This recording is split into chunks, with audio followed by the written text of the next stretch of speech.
Week 14 of the fantasy baseball season, and here's a few hitters I look to add this week. The first guy, Josh Donaldson, the New York Yankees said. Took Donaldson almost 3 months here to get going for this Yankee team, but he's finally found it maybe here on the season. 9 home runs, 33 RBIs, 28 runs scored, 2 stolen bases, a 231 average, and a 317 on base. So right here, Donaldson, he struggled mightily this season. And I even had him on one of my rosters a few weeks ago and just had enough and dropped him was Donaldson. But right now, he's been getting it going over the last couple weeks as well. 3 home runs, 13 RBIs, 7 runs scored, 239 average, and a 280 on base. So I know the batting average isn't great here for Donaldson, but right now he's starting to show some power, which the main reason most fantasy owners did draft him coming into the season. He's finding power, he's getting on base, driving in some runs, and if you need a third baseman or utility, I think he's a decent add this week. And right now he's still out there in 57% of leagues. July 3rd at the Guardians, 1 for 4. July 5th at Pittsburgh, 0 for 4. July 6th at Pittsburgh, 2 for 5, a homer, 2 ribs, 2 runs. July 7th at Boston, 2 for 4, a homer, 4 RBIs. July 8th at Boston, 1 for 4, 2 runs, a homer, 3 RBIs, a stolen base. July 9th at Boston, 1 for 4 with a rib. And July 10th at Boston, 1 for 4 in that ball game here for Donaldson. So right now, he's playing good. He's been on a home run tear a little bit with 3 home runs in the last 5 games here is Donaldson. And he's got another good matchup coming up this week versus Cincinnati Reds that it seems I can't get anyone out. So if you need some power and RBIs, I think Donaldson's a decent add this week. The next guy is Brandon Nimmo of the New York Mets. So Brandon Nimmo, it's been an up and down type of fantasy year here for Nimmo. Just a guy that doesn't show much power, but now all of a sudden, in the last week and a half, he's found the power stroke, and fantasy owners have added him in 10% of leagues. But he's still out there, and 50% is Nimmo. On the season, 8 home runs, 32 RBIs, 49 runs scored, a 273 average, and a 357 on base. But over the last few weeks, like I mentioned, he's finding the power. 4 home runs, 9 RBIs, 8 runs scored, a 265 average, and a 321 on base. And Nimmo, he's always known as an on-base guy. A guy's going to score runs. He's going to hustle around the base path and try to make things happen. And that's what he's been doing here this season for the first place Mets in the NL East. July 5th at Cincy, 1 for 4. July 6th at Cincy, 3 for 5. Home at 3 RBIs, 3 runs scored. July 7th versus Miami, 1 for 3, a run and a rib. July 8th versus Miami, 1 for 5 with a homer in that one. July 9th, 0 for 4 versus Miami. And July 10th versus Miami, 0 for 5. So the Marlins, they pitched good in that series versus the New York Mets, and they really could have took 3 out of 4 in that one. They got good pitchers. Pablo Lopez, Sandy Alcantara, and some young up-and-coming guys as well. Braxton Garrett in there in the rotation. So right here was tough for the Mets and Nimmo, but now they got a matchup with the Braves, and I know the Braves pitching has been good as well. But Nimmo, if you need some stolen bases, showing some power and runs scored, I think he's a decent add this week here. The next guy I look to add is Eric Haas of the Detroit Tigers. So Haas last season, he was pretty solid for fantasy owners, especially qualifying at catcher and playing pretty much every day as well.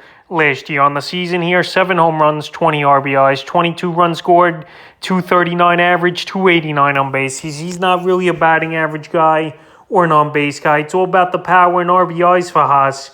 Last season, 22 home runs, 61 RBIs for him in only 350 at-bats to have the 22 homers is pretty solid here. And this season, only 138 at-bats, but now he's been playing every day over the last few weeks here. It seems like, for the most part, it's Haas. The last 2 weeks for him, 4 homers, 10 RBIs, 385 average, 9 runs scored, and a 414 on base. So Haas, he's been hot, like I mentioned, for this Tiger team. And the Tigers, they're looking for offense desperately. Javier Baez, he hasn't done anything this season, surprisingly, in his first year in Detroit. And Austin Meadows, he's been injured for the majority of the season as well. So Haas, he's given him a little bit of a lift in the offense. July 5th, versus Cleveland, 2 for 5, a homer, 2 ribs, 2 runs scored. July 7th at the White Sox, 1 for 1 with a run. July 8th at the White Sox, 2 for 4. July 9th at the White Sox, 0 for 1. And July 10th at the White Sox, 0 for 3. So if you need some catcher help here, Haas is a decent add. And he's got a doubleheader coming up today as well at the Kansas City Royals that don't pitch the baseball well. And he's available widely in 83% of fantasy leagues. If you need a catcher, Eric Haas is a good add, and if he gets cold again, you just drop him to the wire. But I think fantasy owners have nothing to lose this week here, adding him to the roster. And he's been hot as well. The next guy, Nick Swenzel of the Cincinnati Reds. So Swenzel, one of the former top prospects in the Red system a few seasons ago. And obviously he hasn't lived up to all the hype. And last season was a lost year for him as well. Only 111 at-bats. So far this season here for Swenzel after coming off the injured list recently. 3 homers, 18 RBIs, 27 runs scored, 5 stolen bases, a 262 average, and a 318 on base. But the last 2 weeks here, he's been flaming hot. 2 home runs, 7 RBIs, 8 runs scored, 409 average, and a 469 on base here for Swenzel. And Swenzel, he's got good versatility for fantasy.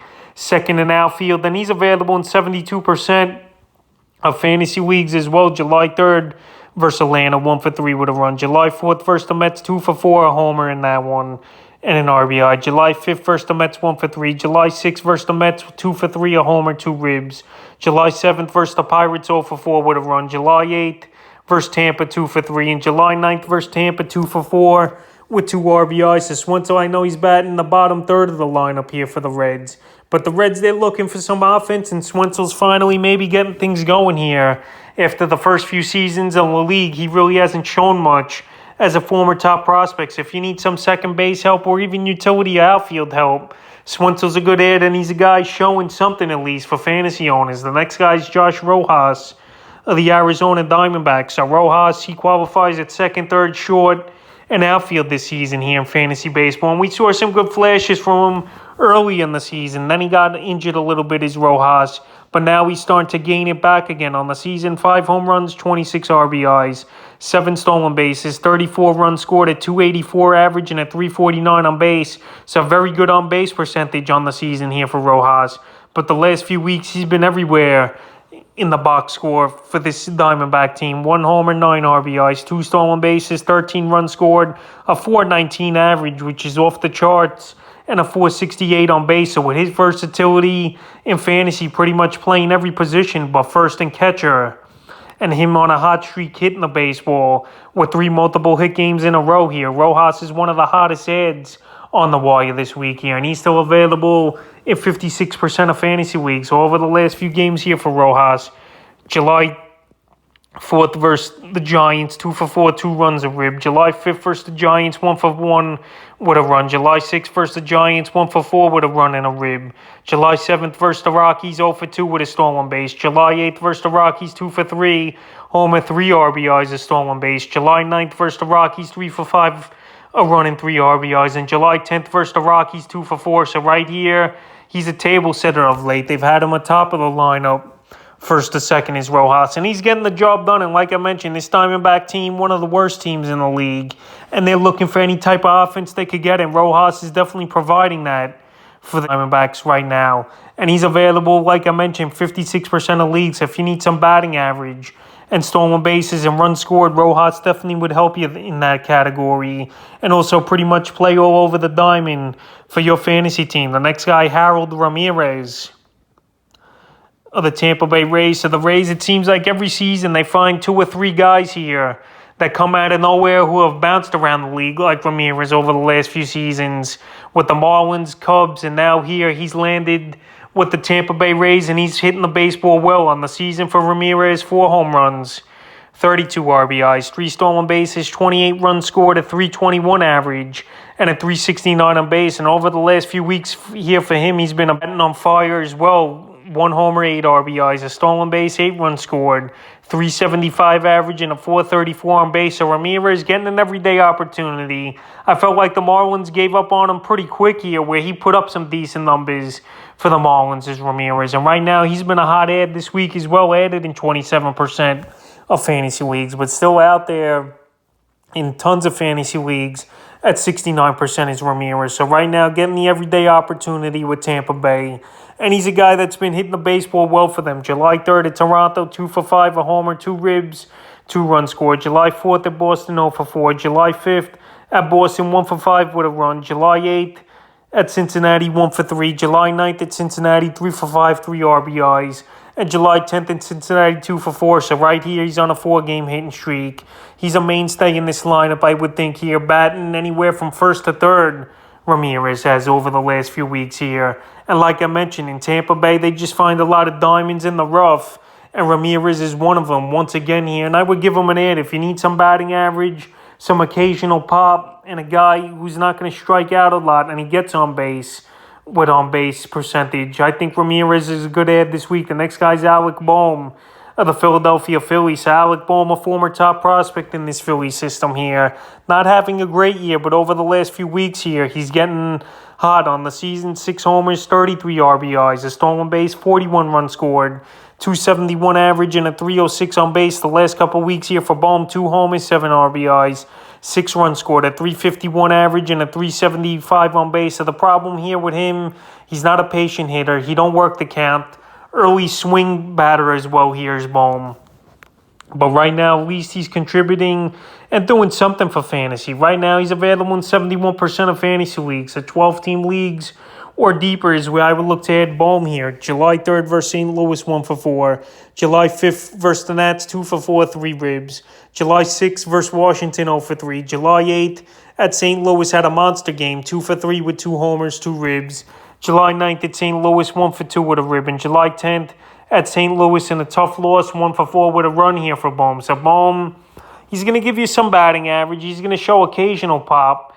But his main thing is batting average for the most part, 270, 280s, run scored, and a guy who don't strike out a lot, which is a good thing for Baum here. Only 66 strikeouts in 300 at-bats. I know back in the day that still was a lot here, but nowadays that's a good, decent strikeout ratio, not striking out a lot. So Baum, as a guy in 12-team leagues or deeper, I would give him the edge this week. The next guy, Nathaniel Lowe of the Texas Rangers. So Nathaniel Lowe, it's been a pretty decent season for him with Texas. 12 home runs, 37 RBIs, a stolen base, 36 runs scored, 281 average, and a 334 on base. But the last few weeks here, I've mentioned Lowe as an ad, and he's playing pretty solid baseball, especially the last month. 6 homers, 17 RBIs, 17 runs scored, a 300 average, and a 364 average on base percentage.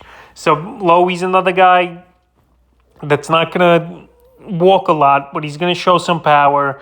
RBIs, I know, aren't great with 37, but this Ranger team, it seems like they don't score a lot of runs for the most part, even though they've been getting hot over the last couple weeks here. Their offense is starting to pick things up, especially Marcus Semien, who started off the last few weeks slow. So it gives more chances to Lowe to get better pitching, with, of course, Semien hitting the baseball better, getting him more looks. So the last few games here for Lowe, July 4th at Baltimore, 1 for 5 with a run and a rib.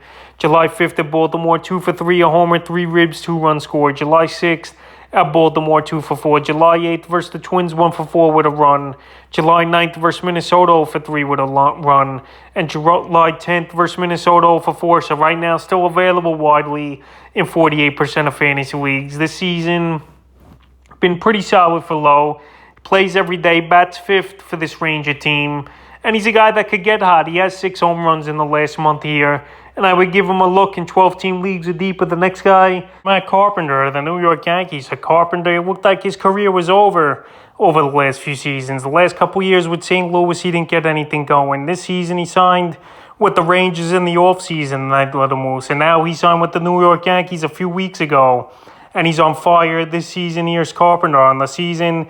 10 home runs, 22 RBIs, 16 runs scored, at 328 batting average, and a 431 on base, and only 65 at-bats on the season for Carpenter. So right here, he's playing a great role for this Yankee team, and it's another veteran that's a lefty that can hit in Yankee Stadium, and he's taking advantage of it. They've been batting him anywhere from 3 to 6 as Carpenter, and he's getting an everyday opportunity, and he also qualifies at first and second, where he used to qualify at third base as well in fantasy, but he don't anymore. So the last few games here for Carpenter, July 5th at Pittsburgh, 2 for 4 with a rib. July 6th at Pittsburgh, 1 for 4. July 7th at Boston, 0 for 5. July 8th at Boston, 3 for 4, a homer, 2 RBIs, 2 runs scored. July 9th at Boston, 2 for 2. And July 10th at Boston, 2 for 4, a homer, 2 RBIs, and 2 runs scored. So right here, Carpenter's found the power stroke once again with this New York Yankee team. Obviously, he plays in a great hitter's park. Obviously, he plays in a great lineup and a team that's flying high this season, already with 60-plus wins, and no one's going to catch him, it looks like, in the AL East. So Carpenter's had a resurgence this season.